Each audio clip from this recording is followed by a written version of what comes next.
So I'm going to start going through the process of deconstructing these jeans. The first thing I'm going to start with is taking the belt loop off. So first thing I'm going to do is turn it back and pull back so we can see within this point here, and take the scissors in and start to rip the stitches that form the bar tack here. So you can see the bar tack, and we're just going to open it up. But rather than coming from the back of it where it joins, we're going to go in between so where it's been cut, and we're just going to push the scissors in and cut the bar tack. And that way we should start to be able to pull it away from the jeans itself, and then we can go in. These are fairly tough stitches. Once you've got it going, you can come in, but you might again need to pull it apart like this and try and get in there to cut the stitches. Having a good pair of sharp scissors is helpful. Also, see how I'm holding the scissors. Got my little finger through it. This is in my hand. I can put a bit more force on it then, but I can also use my hands, and when I need to, get the scissors and just get in and cut them. So there are usually 5 or 6 belt loops on a pair of jeans. What you want to do is this without stabbing yourself. Okay, it is a little bit of a fight, but once you've got it, they should detach. So that you can neatly take it off by cutting those, and that'll give that. But equally, you can get a big pair of scissors because you want to take the waistband off, and you can just cut it in the middle. So that's what we're going to do for the rest of them, just to split the belt loops off, because we're trying to deconstruct this so we can get the pieces. We're then going to open up the button and the zip. We're going to look at the back here. Now there's a chain stitch here that's holding it on. So for this chain stitch, if we can get it the right way, then it'll just run for us. If we get it the wrong way, then it won't. But you want to unpick this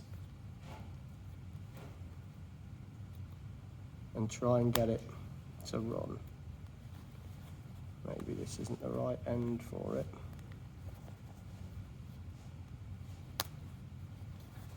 Just try it again from the other end. So we're down here, you can see the chain stitch.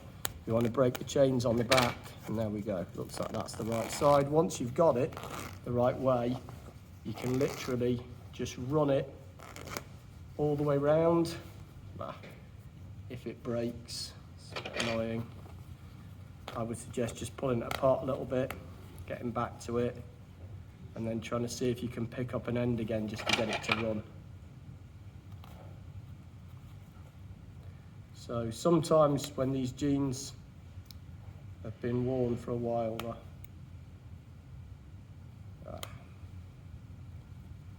just needs to be the right side of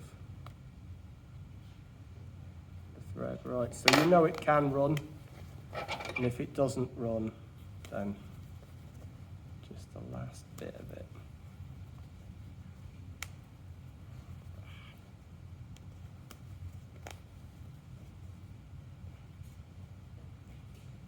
So I'll just continue this. Everybody pulls there. So once we've separated the waistband like this, you can see if it's run nice, so it'll all be separated. For this particular garment, it's got a bar tack label on. So what we're going to do is pull it in between again, not dissimilar to the belt loops, and just try and cut the stitches in the back of the bar tack, in between the 2 layers. And again, a nice sharp pair of scissors is always really helpful for that. And these are not the sharpest, but once we got those, I can separate it off, and you can see there's nothing attaching it now. But for all jeans, they've always got a little bit of lock stitch at the start before that. So what we need to do now is just pull them back on themselves here, and again, you can just get the scissors in or an unpick and just break the stitches. Okay, just to get it all the way back. So what's important again here, look at how it's been folded. When it gets back to the edge here, all of the seam allowance is on the back. So the seam allowance from the back part is here, but the seam allowance from the front is also folded to the back. So it's really important to understand what happens when they make trousers and jeans and where the bulk is moved to of the seam allowance. So once we've done that, there's always a little bit that refuses to go.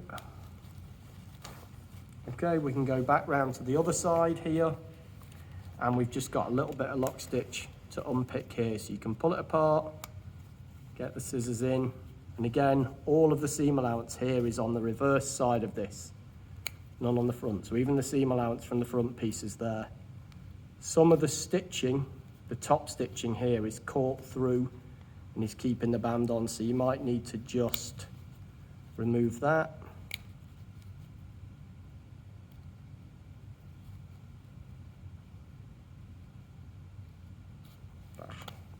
Okay, so now what we have is the waistband. So that's the waistband separated off, and what you can see about this band immediately is it's shaped for where it is on the body.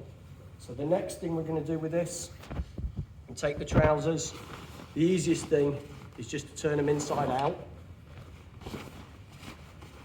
and then we can start to separate them down the seam lines to try and find the parts. So for here, you can see this is 401.504, so it's a 401 chain stitch, and you could unpick this, but the 51504 on the back you can't easily unpick. So the easiest thing to do is just to get a pair of scissors and cut right next to the stitch line, and that way we can separate the legs out, the front from the back.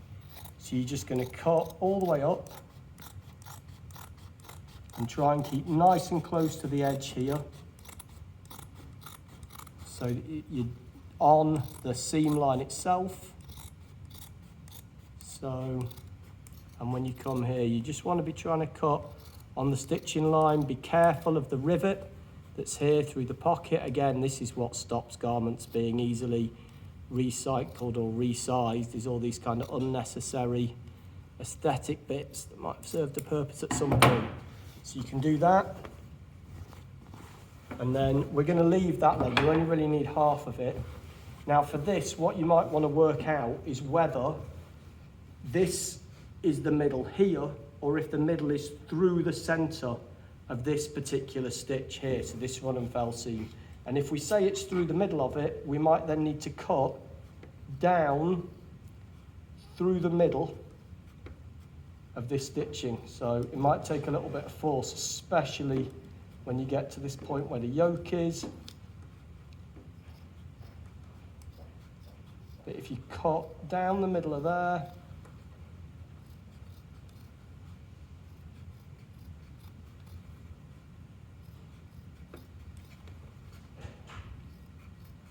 and you come here to the crotch point, and cut to that. Now we can take it the same. This is the front and back leg, down the inside leg seam, and here again we're going to assume that the join line is in the middle, and so we're going to cut right down the middle of this.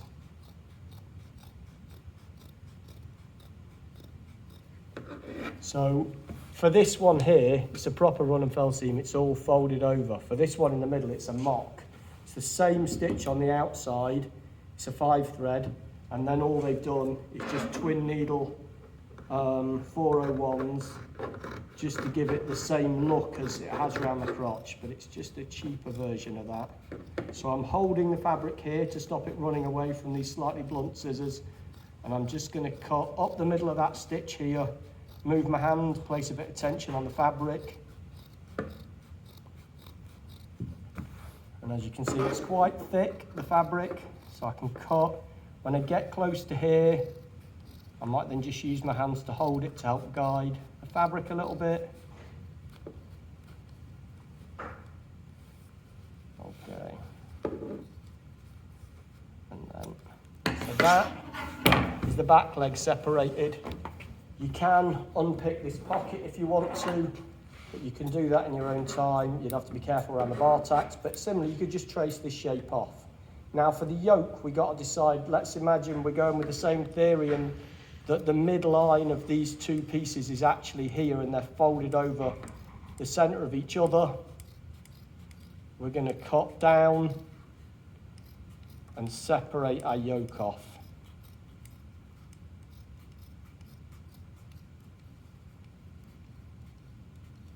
We can pause. So I've picked the trousers up, turned them over now. I've just got to separate the fronts down the center front. So I'm just going to get in again with the scissors. And obviously we're not looking to reuse any parts from this, we're just looking to get the pattern from it. So if I assume this is the centre front, I'm going to cut up to just where this joins here, and then once I'm into the fly itself, so part of the fly is overlapping. The centre front isn't this line, the centre front is actually 5mm over this way. Or is it? Maybe it's lapped under, but anyway. We're just assuming it's there for this one. And we're just going to cut that to split it. And then we can just split it back up on this line here.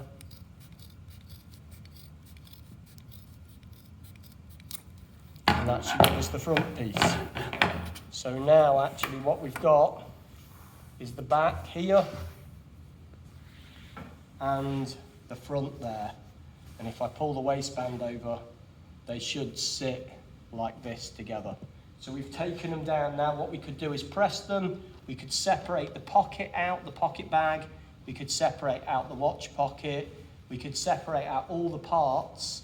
But now you're in a position where you could seek to rub it off. But that's a very quick and dirty way of getting from the full jeans down to component parts.